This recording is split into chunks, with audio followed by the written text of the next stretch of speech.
What's up, my friends? How's everyone doing today? It's Carpo here. I'm sitting in my family room, I guess, and today I didn't really plan for this video at all. The thought popped into my head about 30 seconds ago before I started the camera of what I wanted to talk about. So I've had no time to gather my thoughts, take notes, or anything like that, as I usually try to. But I'm going to try to go off the cuff here. Fake spirituality is just driving me bonkers. And I shouldn't say it really bothers me as like I can't stand it, or I can't stand these people making these claims.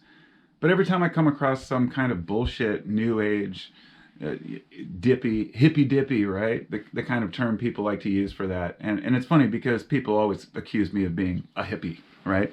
Now, I've been through my own spiritual practices in the past. I tried different types like Kundalini yoga for a bit, not very long. And I've meditated in the past. I used to have a little area out there I meditated. And I totally respect the practices of trying to understand the world around us through our own, spiritual endeavors, if you will. Now, I know a lot of people who are religious are highly turned off by anything having to do with spirituality because it conflicts with a religion that they believe, which is understandable. I don't expect anyone to accept others' beliefs if they already have their own. But the point has to be made that these are all taught. In other words, nobody just becomes a Christian or becomes a Muslim on their own accord without any input from other people. So all of the religions we're learning are man-made religions, whether they have a spiritual significance or a deeper implication. Perhaps mankind communicated with God, perhaps there is a God, perhaps he does have a white robe and a beard, a white guy sitting in the clouds. I'm just making an extreme example here, and maybe everything that we've read in the Bible is correct. Who knows? But the reason people believe all of it is because if the religion teaches it all in one book, then you can't really omit parts if you believe it's the divine word of God. Which leads me into the spirituality. You can't necessarily, I think that the problem that these spiritual practices have are the exact opposite of the ones that we have when we come to religion. In other words, rather than being confined to a limited set of beliefs that you can't step outside of, these new age spiritual practices allow a person to basically believe whatever they want and think whatever they want is true, which I think is fantastic because, hey, we're human beings. Reality is confusing. We don't know who we are, where we come from, or where we're going. I don't care who you are, how intelligent, insightful, or where, or enlightened you think you are. You do not know the deeper story of the universe, and we never will because we're humans. Once we come to accept that, I think it's a valuable asset. When I was younger, I wanted to know the truth, the capital T truth. I spent at least a few of my first years on YouTube and still in that seeking mode where I was trying to find the truth. Always knew in the back of my mind it didn't really exist, that there is no such thing as one truth. It's like that there's no story, what they call, I guess, as there's a term for it in physics, but I guess the theory of everything, if you will. People have been trying for a long time, but even with, let's say, a scientific theory of everything, is that going to solve any more of these questions? Absolutely not.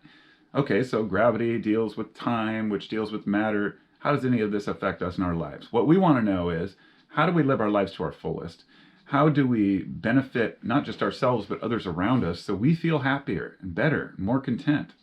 Well, we find a practice that works, and perhaps we use meditation, perhaps we practice kindness to others, and that is our religion. Perhaps we help with the food bank. Whatever it might be, that's your practice that makes you feel good inside, is good enough. But when people start telling others that that's the only truth, or that's the truth they need to see, that's when it becomes absurd. Actually, before I made this, and what inspired me to make this was in my feed on YouTube, there was this one video called What They Don't Teach You About God. And I kind of rolled my eyes and I clicked on it. And it was an interview with I don't know who he was, some bald guy that was talking about, spiritual practices and how meditation, he's like, I sat down in meditation, I left through my third eye, and I asked to see what God looks like, and I saw a circle and another circle, and then he goes on to explain these things in such matter-of-fact fashion. He says, yeah, I do a little meditation, and you can, stimulate your pineal gland to release DMT. Oh boy, here we go again. Look, I'm well aware of the pineal gland and DMT, dimethyltryptamine, and I've had more than a handful of experiences with it. But as far as making the claim that this will release endogenous DMT is ludicrous. But what he said wasn't necessarily that bothered me. It was the fact that he said, then you can see the universe as it is. Look, I've smoked DMT. You don't see the universe as it is. You don't at all. You see a lot of crazy things, and you sense a lot of crazy things. It's basically like a mild psychosis, a trip down the rabbit hole to a place that people can pretend exists because they've seen it. I think DMT is a really important factor here, because just because people have experienced something and felt something through psychedelics, they think that that's the truth, the answer. And then they tell someone else and they're like, hey, I kind of felt similar. And next thing you know, they create a religion out of it, if you will. I get emails regularly from this group called Transformation into the New Paradigm. That's what they call themselves. It's like, adjust your quantum 5D reality. At least once every other day, I get an email from them with whoever's going to be on next. And it's more just entertainment. It's like reading Mad Libs or something. It's like, are you really going to throw quantum entanglement, spirituality, and all these physics terms in the same sentence as saying that that science has disregarded these spiritual truths, yet you're using scientific terms to define things that don't relate. Anytime somebody uses the word quantum when they're talking about spiritual matters, it's bullshit. And I'll stand by that. A lot of things that we feel and see in our hearts and minds may be true, and there is an underlying blueprint or pattern, but it's getting all muddied up by this kind of nonsense about healing crystals and chakras. Now, I'm sorry if that offends anyone, because I know probably at least some of my subscribers believe chakras are a real thing. And if you do, more power to you. To me, the chakras are just metaphors for these modes of human expression, right? You've got the root chakra, the base chakra. You've got all these, they all associate with different colors, supposedly, and they all associate with different emotions or parts of ourselves. It's understandable when we want to use metaphors, and I'm not going to discount that there's something to it, but I'm going to say that for humans to understand it is nonsense. And that's really where I'm coming from. I'm not disputing that any of these things are true, or that any of these practices don't tap into some ether. But everyone describes these experiences in a slightly different way, and everyone seems to have their own reality when it comes to, say, a near-death experience or an intense psychedelic experience. And there are some common threads which cause us to believe that we're part of a bigger picture, and we want to fit in. We want to understand ourselves, understand the world.